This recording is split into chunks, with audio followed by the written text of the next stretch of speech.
आती है सफलता की राहों में ये कौन नहीं जानता। रुकावटें आती है सफलता की राहों में ये कौन नहीं जानता। फिर भी वो मंजिल पा लेता है, फिर भी वो मंजिल पा लेता है जो हार नहीं मानता है। तो नमस्कार दोस्तों, मैं हूँ विकास कुमार। आप सभी के सामने आज मैं पेश करने वाला हूँ पीएच स्केल। क्या आज के वीडियो जो है पीएच स्केल के बारे में हम लोग पढ़ेंगे। क्लास 10 का ये वीडियो है। अगर आपको अच्छा लग रहा है तो एक बार जरूर से जरूर लाइक करें। चलिए स्टार्ट करते हैं वीडियो को। सबसे पहला बात करते हैं पीएच। पीएच देखिए यहाँ पर पी का मतलब क्या होता है। देखिए पोटेंस मतलब potential of hydrogen. Potential of hydrogen इसको हम लोग कह सकते हैं। ठीक है, पोटेंस शब्द एक जर्मन शब्द है। कौन सा शब्द है? जर्मन शब्द है, जिसका अर्थ होता है शक्ति। कितना किसके पास शक्ति है वो। ठीक है, एसिड बेस और न्यूट्रल आयन। देखिए किसी विलयन में उपस्थित H+ आयन की सांद्रता को ज्ञात करने के लिए एक स्केल विकसित किया गया। क्या विकसित किया गया? देखो ससुरा, ये जो साइंटिस्ट था ना, मतलब गजबे दिमाग लगाया। किसी भी विलयन में मतलब सॉल्यूशन में क्या करता है, H+ आयन की सांद्रता मतलब उसका कंसंट्रेशन को ज्ञात करने के लिए एक स्केल का विकसित किया गया, जिसे पीएच स्केल कहते हैं। ठीक है, जिसमें पी पुशांश मतलब पोटेंस है, जो एक जर्मन शब्द है जिसका अर्थ होता है शक्ति। अगर ये क्या कहा गया, पीएच बराबर 7 रहा तो उदासीन विलयन मतलब न्यूट्रल रहेगा। ससुरा कह दिया था कि अगर पीएच बराबर 7 रहा तो क्या होगा, उदासीन विलयन होगा। अगर पीएच लेस देन मतलब 7 से कम रहा, पीएच 7 से कम रहा तो क्या होगा, अम्लीय विलयन। जान लीजिएगा पीएच स्केल कहाँ से कहाँ तक होता है, 0 से लेकर 14 तक होता है, बीच में न्यूट्रल होता है। ठीक है, 7 से कम रहा, न्यूट्रल कहाँ पर होता है, 7 पर। 7 से कम रहा तो क्या होगा, अम्लीय विलयन। क्या होगा, अम्लीय विलयन। और पीएच अगर 7 से अधिक हुआ तो वो हो गया क्षारीय विलयन। तो देखिए सबसे पहला बात हम लोग करते हैं आपके साथ कि पीएच का जो मान है, पीएच स्केल का मान 0 से 14 तक का पीएच ज्ञात करने के लिए उपयोग लिया जाता है। ठीक है, जैसे कि देखिए अब इस केस में हम लोग प्रबल अम्ल की बात करें, दुर्बल अम्ल की बात करें। देखिए CH3COOH दुर्बल है, H2CO3 दुर्बल है, और प्रबल अम्ल क्या है, HCl H2SO4 और HNO3। अच्छा से देखिएगा। ठीक है, देखिए दुर्बल अम्ल प्रबल अम्ल। अब दुर्बल क्षार की बात करें, NH4OH दुर्बल क्षार है, NH4 मतलब अमोनियम हाइड्रोक्साइड। ठीक है, और NaOH KOH एंड COOH का होल 2 ये एक है प्रबल क्षार है। प्रबल क्षार है भैया, प्रबल क्षार है। ठीक है, अब आगे बात करते हैं हम लोग। देखिए सबसे बड़ा क्या है, देखिए यहाँ पर बीच में न्यूट्रल रहता है, इसको 7 कहते हैं। अगर इधर बढ़ेगा तो क्षार की प्राकृतिक बढ़ेगा, इधर बढ़ेगा तो अम्ल की प्राकृतिक बढ़ेगा, बीच में रहा तो न्यूट्रल रहेगा।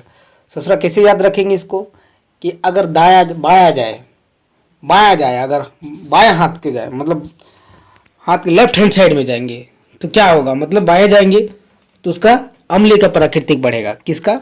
किसी भी विलयन का। ठीक है, अगर वो हम लोग राइट हैंड साइड में जाएंगे तो वो क्षारीय का प्राकृतिक बढ़ेगा। मतलब वो विलयन में क्या दर्शाता है कि जैसे राइट हैंड साइड जाएंगे वो क्षारीय मतलब बेसिक गुण शो करेगा। अगर हम लोग लेफ्ट हैंड साइड जाए मतलब 7 से इधर जाएंगे, 7 से इधर जाएंगे तो क्या होगा, ए भैया 7 से इधर जाएंगे तो क्या होगा, अम्ल क्या बढ़ेगा, अम्ल की प्राकृतिक बढ़ेगा। अगर 7 से हम लोग इधर जाएंगे, क्या राइट की तरफ जाएंगे तो क्षार की प्राकृतिक बढ़ेगा भैया। ठीक है, बीच में क्या रहेगा, उदासीन। H+ आयन की सांद्रता में H+ आयन की सांद्रता में कमी, ये क्वेश्चन पूछा जाता है।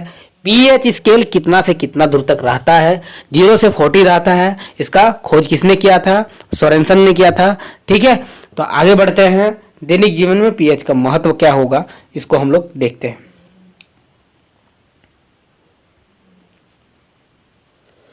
देखिए सबसे पहला बात, दैनिक जीवन में पीएच का महत्व।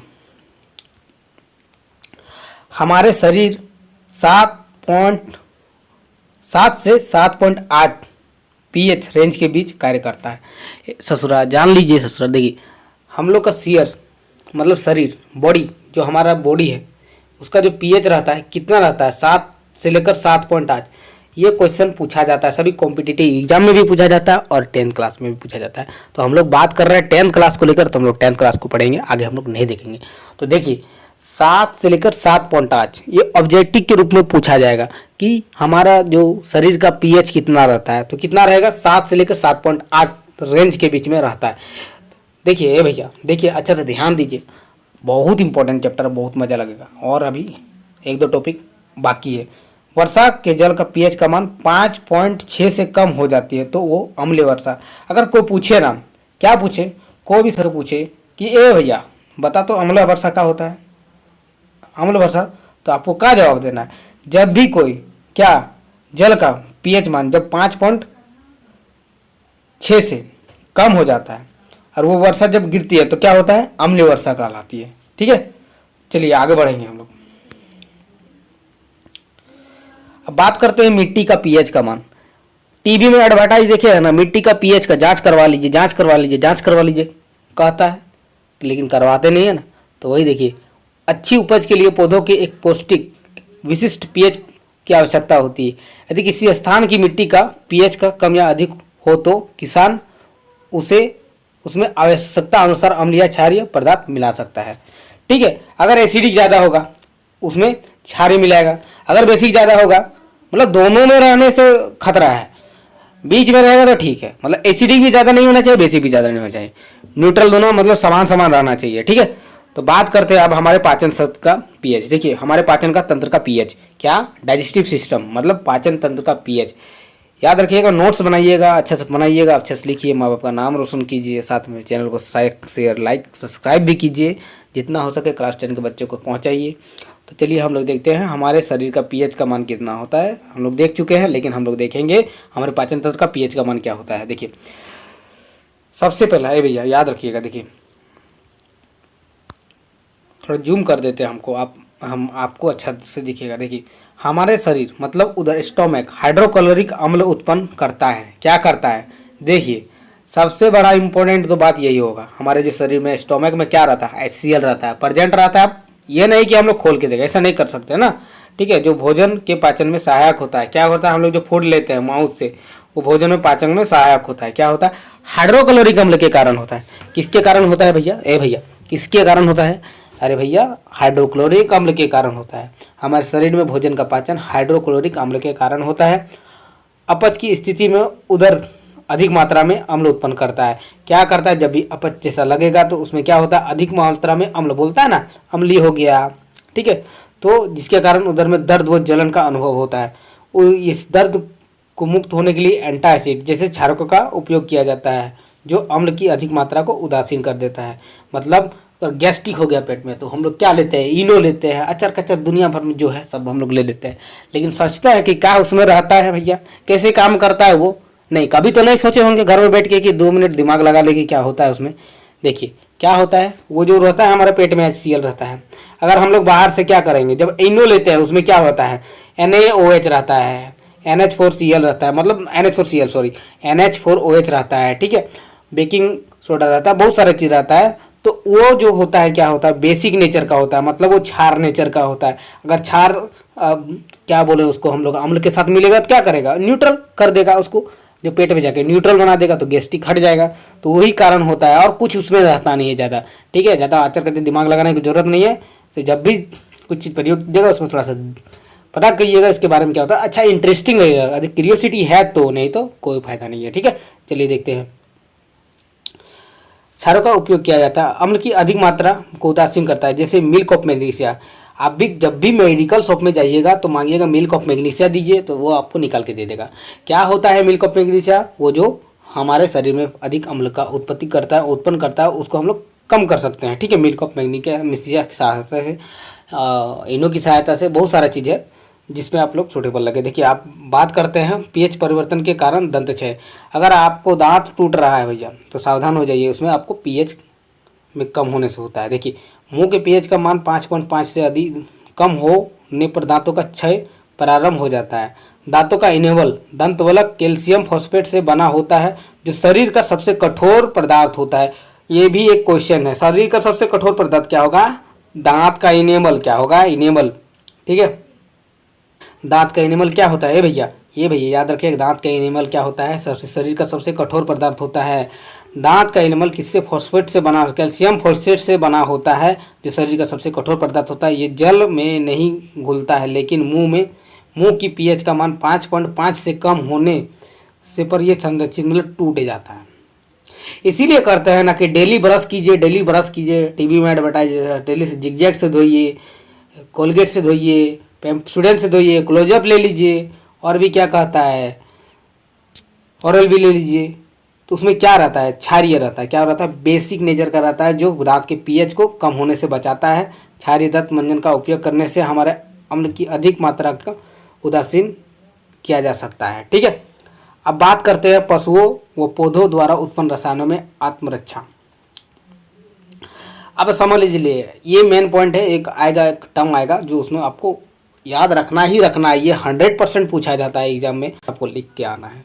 तो अभी आप लोग अगर एग्ज़ाम नहीं हुआ है तो इस वीडियो को थोड़ा सा देखिए, मज़ा कीजिए, एंजॉय कीजिए, एंजॉय करके पढ़िए। तो देखिए, मधुमक्खी का डंक एक अम्ल छोड़ता है। मधुमक्खी का डंक कभी ससुरा देखे हैं, मधुमक्खी देखे हैं ना। मधुमक्खी का डंक क्या कर देगा, अम्ल छोड़ देगा। क्या करता है, जिससे जलन का अनुभव होता है। ठीक है, डंक मारे गए अंग में बेकिंग सोडा का उपयोग आराम मिलाता है। अगर डंक मारा, वो उसमें क्या होता है, अम्ल होता है। बेकिंग सोडा अगर प्रयोग कर लेंगे हम लोग, उसके केस में बेकिंग सोडा प्रयोग कर लेंगे तो क्या होगा, डंक जो हम लोग को जगह लगा है, दर्द हो रहा है, वो आराम होगा, आराम मिल जाएगा उसमें। ठीक है, नेटल इसके डंक वाले बाल मेथनोइक अम्ल छोड़ देता है। ठीक है, जो नेटल रहता है उसमें बाल डंक मारने से उसमें जो बाल रहता है उसमें मेथनोइक अम्ल छोड़ देता है, जिसके कारण जलन और दर्द का अनुभव होता है। इसका इलाज डंक वाले स्थान पर डॉक पौधे की पत्ती रगड़कर किया जाता है। डॉक पौधा एक प्रकार का पौधा होता है, मैं आप लोग को कल बता दूंगा क्या होता है। देखिए, आगे बढ़ते हैं हम लोग। लवणों का पीएच, प्रबल अम्ल, प्रबल क्षारक, उदासीन लवण, पीएच बराबर 7 होता है। प्रबल अम्ल, दुर्बल क्षारक, अम्लीय पीएच, ये तो मैं पहले बता चुका हूँ। जो स्ट्रॉन्गेस्ट होगा उसको लिखेंगे, अम्लीय होगा, जो स्ट्रॉन्गेस्ट होगा उसको लिखेंगे। ठीक है, तो आगे बढ़ते हैं।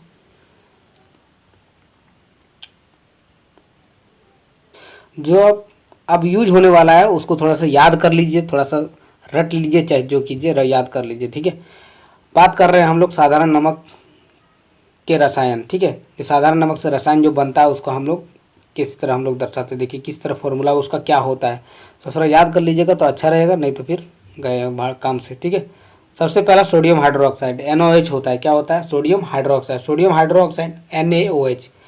विरंजक चूर्ण क्या होता है, विरंजक चूर्ण CaOCl2। ठीक है, बेकिंग सोडा NaHCO3।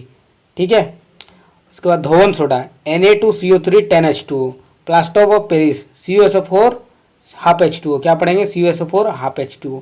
जल की मात्रा कितना होता है, हाफ H2O। ठीक है, चलिए अब बात करेंगे सोडियम हाइड्रोक्साइड की, मतलब सोडियम हाइड्रोक्साइड। ठीक है, सोडियम हाइड्रोक्साइड के जलीय विलयन लवण से विद्युत प्रवाहित करने पर यह वियोजित होकर सोडियम हाइड्रोक्साइड उत्पन्न करता है। मतलब सोडियम क्लोराइड के विलयन से है ये भैया। अब देखिए यहाँ पर इम्पोर्टेंट है, एक बाल्टी लीजिए। ठीक है, एक्सपेरिमेंट थोड़ा बता रहे हैं हम। देखिए, एक बाल्टी लीजिए या कोई मग लीजिए, उसमें NaCl रखिए, सोडियम क्लोराइड रखिए, उसमें विद्युत प्रवाहित कर दीजिए दोनों तरफ से। ठीक है, देखिएगा वो क्या होगा, वहाँ पर सोडियम हाइड्रोक्साइड NaOH का उत्पन्न होगा। ठीक है, थोड़ा गड़बड़ा जाते हैं हम भी, सोडियम हाइड्रोक्साइड उत्पन्न होगा। इस प्रक्रिया को कोलोर क्षार प्रतिक्रिया कहते हैं। ठीक है, एनोड पर Cl2 गैस होगा, कैथोड पर क्या होगा, H2 गैस होगा। ठीक है, एनोड पर Cl2 गैस होगा, कैथोड पर क्या होगा, H2 गैस होगा। कैथोड के पास NaOH विलयन बनता है। उपयोग H2 ईंधन मार्गरीन। ठीक है, जल की स्वच्छता Cl2 PVC CFC। HCl इस्पात की सफाई, औषधियाँ। इसका उपयोग क्या होता है, देखिए ईंधन मार्गरीन। H2 का क्या प्रयोग होता है, ईंधन मार्गरीन। Cl2 अगर हम लोग को पानी को साफ करना हो तो क्लोरीन देंगे, क्या देंगे, क्लोरीन देंगे। अगर वेल का मतलब कुआं का जो पानी रहता है उसको हम लोग साफ करना है तो क्लोरीन दे देंगे उसमें, तो हम लोग साफ हो जाएगा कुआं का पानी। ठीक है, PVC CFC और अधिक चीज़ में यूज होता है। इस्पात की सफाई, औषधियाँ के रूप में HCl का प्रयोग किया जाता है। NaOH धातुओं से ग्रीज हटाने के लिए, साबुन कागज बनाने के लिए यूज किया जाता है NaOH की।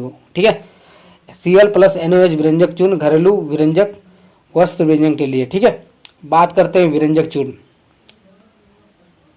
वीडियो को ज़्यादा बड़ा नहीं करेंगे, आप लोग को अच्छा लगेगा, देखिए, शेयर कीजिए, लाइक कीजिए। बात करेंगे विरंजक चूर्ण के बारे में। देखिए, विरंजक चूर्ण शुष्क बुझे हुए चूने CaOH का होल्ड पर क्लोरीन की क्रिया से विरंजक चूर्ण का निर्माण होता है। ठीक है, CaOH के क्लोरीन की क्रिया से अगर उसमें क्लोरीन लगा दे, उसको क्लोरीन के साथ रिएक्ट करा दे तो CaOCl2 + H2O मतलब बाहर निकल जाएगा। क्या निकलेगा? जल बन के बाहर निकल जाएगा और विरंजक चूर्ण का निर्माण हो जाएगा। विरंजक चूर्ण का फॉर्मूला CaOCl2। ठीक है, उपयोग क्या होता है भैया? वस्त्र उद्योग में सूती व लिनन के विरंजक के लिए। ठीक है, कागज की फैक्ट्री में लकड़ी के मज्जा को विरंजक के लिए। ठीक है, रासायनिक उद्योगों में एक उपचायक के रूप में, पीने वाले जल को जीवाणु से मुक्त कराने के लिए रोगाणु नाशक के रूप में। ठीक है, अब बात करते हैं बेकिंग सोडा। सबसे अच्छा बेकिंग सोडा जो हर जगह मिल जाएगा आपको। ठीक है, बेकिंग सोडा देखिए, NaCl को H2O उसके बाद CO2 + NH3 के साथ ट्रीट कराने के साथ, मतलब उसको रिएक्ट कराने के साथ NH4Cl और NaHCO3 बेकिंग सोडा का निर्माण होता है। ये एक दुर्बल अंश क्षारक है। खाना पकाते समय गर्म करने पर इसमें निम्न अभिक्रिया होती है। NaHCO3 Na2CO3 H2O CO2 gas बाहर निकलेगा। ठीक है, गर्म करने पर जब इसको हम लोग किस में डालेंगे? इसको डालेंगे हम लोग, फूड बनाते हैं घर में, कोई भी सब्जी बना रहे हैं उसमें डाल दिए, कोई भी कुछ बना रहे हैं उसमें डालेंगे तो क्या होगा? उसको गर्म करेंगे तो ये अभिक्रिया होगा, Na2CO3 H2O + CO2 बनेगा। ठीक है, चलते हैं आगे। इसका उपयोग क्या होता है? बेकिंग पाउडर बनाने के लिए। ठीक है, बेकिंग पाउडर क्या होता है? देखिए, सबसे इंपॉर्टेंट हम देखिए यहाँ पर बेकिंग पाउडर क्या होता है। देखिए, बेकिंग सोडा और बेकिंग पाउडर में अंतर समझिएगा। क्या होता है बेकिंग पाउडर? क्या होता है baking powder? Baking soda plus टार्टरी गम का मिक्सचर होता है। क्या होता है? बेकिंग पाउडर किसका होता है? टार्टरी गम प्लस बेकिंग सोडा का मिक्सचर होता है। ठीक है, ये नहीं कि बेकिंग सोडा को बेकिंग पाउडर बोल दिए हम लोग, नहीं, अलग होता है। इस अभिक्रिया में उत्पन्न CO2 के कारण पावरोटी या केक में खमीर उठ जाता है तथा इसमें यह मुलायम या स्पंजी हो जाता है। ये एंटासिड का एक संघटक है। अगर आपको पेट में गैस्ट्रिक हुआ तो आप इसको अगर पानी में घोल के पी देते हैं तो ठीक हो जाएगा। पूरी तरह से नहीं ठीक होगा, लेकिन ठीक हो जाएगा। ठीक है, एक एंटासिड का काम करता है। इसका उपयोग सोडा अम्ल अग्निनाशम के रूप में किया जाता है। अग्निशामक, ठीक है, अग्निनाशम बोल रहे हैं, अग्निशामक के रूप में किया जाता है। ठीक है, अब धोवन सोडा का बात करते हैं। Na2CO3 10H2O धोवन मतलब जिसको हम लोग कपड़ा धो सकते हैं। ठीक है, सोडियम कार्बोनेट के पुनः क्रिस्टलाइजेशन से धोवन सोडा का प्राप्त होता है। ये एक क्षारीय लवण है। Na2CO3 उसको अगर पानी में मिला देंगे तो धोवन सोडा बन जाएगा। कुछ नहीं करना है, Na2CO3 को हम लोग पानी में मिला देना है, Na2CO3 10H2O बन जाएगा। ठीक है, इसका उपयोग कांच, साबुन और कागज उद्योग में होता है। इसका उपयोग बोरेक्स के उत्पाद में होता है। इसका घरों में साफ सफाई के लिए होता है। इसका जल की अस्थायी कठोरता को हटाने के लिए, अगर कोई हार्ड वाटर है, कठोर है जल, तो हम लोग इसको मिला देंगे ना तो ठीक होगा। धोवन सोडा अगर मिला देंगे उसमें तो वो वाटर ठीक हो जाएगा। चलिए आगे बात करते हैं हम लोग। ठीक है, प्लास्टर ऑफ पेरिस के बारे में। CuSO4 10H2O या हाफ H2O। ससरा देखिए, प्लास्टर ऑफ पेरिस क्या होता है? जिप्सम को 373 पर गर्म करने पर, जल या अणुओं को त्याग करने पर कैल्शियम सल्फेट हेमीहाइड्रेट अर्ध हाइड्रेट POP बनता है। ठीक है, यह सफ़ेद चूर्ण है जो जल मिलाने पर यह पुनः जिप्सम बनकर ठोस प्रदान करता है। CuSO4, ठीक है, जिप्सम को हम लोग क्या करेंगे? गर्म करेंगे। किसके साथ? जल के साथ। ठीक है, जल के अणु को त्याग कर कैल्शियम हेमीहाइड्रेट बनाता है। CuSO4 2H2O ये जिप्सम बना देगा। ठीक है, प्लास्टर ऑफ पेरिस। अब उपयोग क्या होता है प्लास्टर ऑफ पेरिस का? देखिए, सबसे बड़ा इंपॉर्टेंट है। देखिए, इंपॉर्टेंट क्या है? देखिए, प्लास्टर ऑफ पेरिस का उपयोग पूछता है, हर साल एग्जाम में पूछता है, तो उसको देख के रखिए, लिख के रखिए, नोट करके लिखिए। देखिए, प्लास्टर ऑफ पेरिस का उपयोग डॉक्टर हड्डी, मतलब अगर आपका हाथ टूट गया, हड्डी टूट गया है, बोन फ्रैक्चर हो गया है, तो जो टंगा हुआ रहता है ना गला में, देखिए ना, कभी कभी हाथ किसी का टूटता है तो रखता है, तो वो क्या रहता है? देखिए, जो हाथ में प्लास्टर किया हुआ रहता है वो प्लास्टर ऑफ पेरिस ही रहता है। क्यों? टूटी हुई हड्डी को सही जगह पर स्थिर रखता है वो। ठीक है, इसका उपयोग खिलौने बनाने, सजावट का सामान बनाने के लिए किया जाता है। इसका उपयोग सतह को चिकना बनाने के लिए किया जाता है। सतह मतलब किसी सरफेस को, ठीक है, चिकना बनाने के लिए किया जाता है प्लास्टर ऑफ पेरिस। जैसे कि देखिए, घर में पुट्टी उट्टी होता है, देखिए ना, उसमें पुट्टी करता है तो प्लास्टर ऑफ पेरिस ही रहता है। ठीक है, क्रिस्टल का जल। तो आज दोस्तों ये वीडियो पूरा खत्म हुआ, चैप्टर पूरा खत्म हुआ। अब जितना है इंपॉर्टेंट क्वेश्चन कल बताएंगे, अच्छा से लिख के रखिएगा, जितना होगा अच्छा बात हम लोग पढ़िए बच्चों, अपना अच्छा से नाम रोशन कीजिए। देखिए क्रिस्टल का जन्म बनना ये इंपॉर्टेंट नहीं है, इसको नहीं पढ़ना है, ठीक है। आज का वीडियो यहीं तक, कल मिलेंगे। देखिए आप लोग को दिखा देते हैं कल क्वेश्चन क्या क्या इंपॉर्टेंट है। 1 मार्क्स का क्वेश्चन, 2 मार्क्स का क्वेश्चन यहाँ पर है, उसके बाद 3 मार्क्स का क्वेश्चन, 5 मार्क्स का है, ठीक है। इस तरह हम लोग आप कल क्वेश्चन डिस्कस करेंगे, तो बने रहिए वीडियो में, मतलब बने रहिए, आप काट दीजिए, आप कोई दिक्कत नहीं, लेकिन वीडियो को शेयर कर दीजिएगा जितना हो सके, अपने आसपास के मोहल्ले गांव में जितना हो सके, दोस्तों को, कलीग को, जितना हो सके, जिसको भी जो पढ़ना चाहता है, ठीक है। तो मिलते हैं अगले वीडियो में, तब तक के लिए